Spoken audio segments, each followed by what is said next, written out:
মা দুর্গাকে দেখার অনুমতি ছিল না সকলের। সেই রাত থেকেই জন্ম হলো বারোয়ারি দুর্গাপুজোর। দারোয়ান দাঁড়িয়ে থাকতো বাড়ির সদর দরজায় হাতে চাবুক নিয়ে। সালটা ছিল 1790। কাশফুল দাবিয়ে বেড়াচ্ছে বন।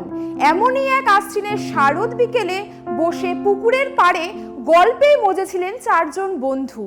হরেক রকম আড্ডার বিষয়ে আলোচনার মাঝেই উঠে এসেছিল সেকালের কলকাতার বাবুদের দুর্গাপুজোর প্রসঙ্গ।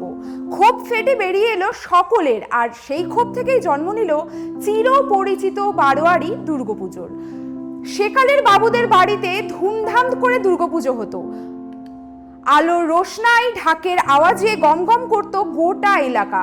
কিন্তু সেই দুর্গা মাকে দেখার অধিকার ছিল না সবার। দারোয়ান দাঁড়িয়ে থাকতো বাড়ির সদর দরজায় হাতে চাবুক নিয়ে। অতিথিদেরই একমাত্র দেখার অধিকার ছিল এই দুর্গা ঠাকুরের। সাড়ম্বরে স্বাগত জানানো হতো তাদের। যদিও ভুলবশত কেউ ঢোকার চেষ্টা করত বাবুদের বাড়িতে, তাহলেই পিঠে পড়তো চাবুকের মার। ঠাকুর দেখতে গিয়ে তাই মার খেয়ে ফিরে আসতো গরিব দুঃখীজনেরা। সেই রাগ, দুঃখ, ক্ষোভ থেকেই জন্ম নিল বারোয়ারি পুজোর। 1970 সালে হুগলির গুপ্তিপাড়ায় 12 জন ব্রাহ্মণ বন্ধু মিলে পুজো করবেন বলে ঠিক করলেন। বারোয়ারি শব্দটির উৎপত্তি হয় বারো ও ইয়ার শব্দ দুটি থেকে। 12 জন বন্ধু প্রতিবেশীদের থেকে চাঁদা তুলে আয়োজিত হয় এই পুজো। এভাবেই সেই 12 বন্ধুর পুজো লোকমুখে বারোয়ারি পুজো নামে পরিচিত হয়ে ওঠে। প্রথম দিকে দুর্গাপূজা শুধুমাত্র কলকাতায় ধনী বাবুদের বাড়িতেই হতো, কিন্তু বারোয়ারি পুজোর রেওয়াজ চালু হতেই ধীরে ধীরে কমতে থাকে সেই ব্যক্তি উদ্যোগে দুর্গাপুজোর চলন। অপরদিকে পাল্লা দিয়ে বাড়তে থাকে বারোয়ারি পূজার চল। সেখানে ঢুকতে বাধা ছিল না কোনো গরিব দুঃখীদের। ধনীর অঙ্গন থেকে পুজো নেমে এলো জনসাধারণের কাছে। সেই থেকেই শুরু।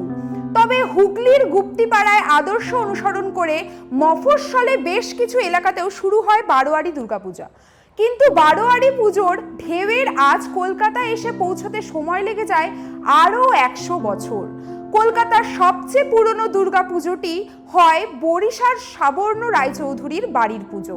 তবে সেটি বারোয়ারি পুজো বলে একেবারেই গণনা করা হয়নি। কলকাতায় এই ধরনের পুজো প্রথম থেকেই শুরু হয় কাশিমবাজারের রাজা হরিনাথের বাড়িতে। পরে আর্থিক অনটন সহ আরও বেশ কিছু কারণে সেই এলাকায় বেশ কিছু মানুষ চাঁদা তুলে পুজো করতে শুরু করেন 1910 সাল থেকে। ধর্মোৎসাহিনী সভার এই পুজো বহু মানুষ অংশ নিয়েছিল। তারপর থেকে এটি বিখ্যাত বারোয়ারি পুজো নামে জনপ্রিয় হয়ে ওঠে। এখন আর প্যান্ডেলে বেঁধে নয়, বলরাম বাবু ঘাটের ওপর জোড়া শিব মন্দিরের পাশে তৈরি করে নেওয়া হয়েছে মঞ্চ। তবে বারোয়ারি পুজো হলেই সাবেকি রীতি বজায় রেখে এই মাকে পুজো করা হয় এই মণ্ডপেই। ভবানীপুরের সনাতন ধর্মোৎসাহিনী সভার পাশাপাশি আরও বেশ কিছু বারোয়ারি পুজো আয়োজিত হয় শহরের বুকে। 1911 সাল থেকে শুরু হয় শ্যামপুকুর আদি সর্বজনীন দুর্গোৎসব। শ্যামবাজারের শিয়ালদার বাগান 1919 সাল নেবু বাগান, অর্থাৎ যেটি বর্তমানে বাগবাজার সর্বজনীন।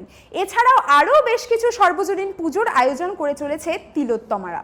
তবে বারোয়ারি পুজোর মাঝখানে কিছুটা ভাটা পড়েছিল ঠিকই, তখনই শুরু হয় সর্বজনীন দুর্গোৎসব।